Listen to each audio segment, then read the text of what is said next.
There were a couple of farmers in the area who their spray bills were so high, a chemical company got to choose what they planted.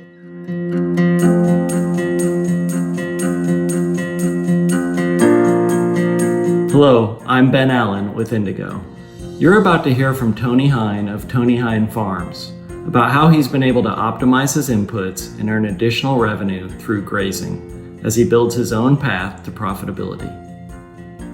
Looking at that and looking at the cost of where we're going with chemicals, I just thought I've got to do something different. So that's why I started incorporating in cover crops and running cattle across them. Really cuts down on my chemical costs. And I like growing things instead of killing stuff. A lot of what I try to do is look at our grain crops as what makes sense for the farm as a whole. So it needs to be something that fits in to our soil health, seasons, and something that fits in with the cattle. Well, and the other part we look at with the cover crops is a lot of people see that as expense, but we see that as feed and a chance to increase our herd. If you're nervous about things, you're nervous about how it's going to go, start slow. Just talking to a neighbor the other day, he was complaining that he had to spend $100 to $120 an acre on chemical for his beans.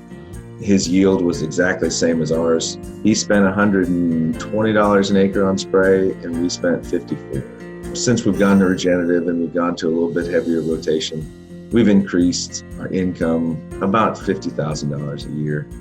But we've also decreased our inputs, which has been the biggest part for us.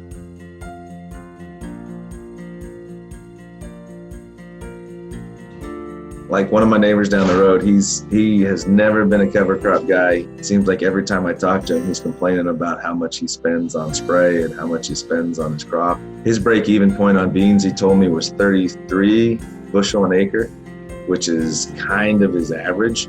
If he has a failure, there's no way he covers his cost.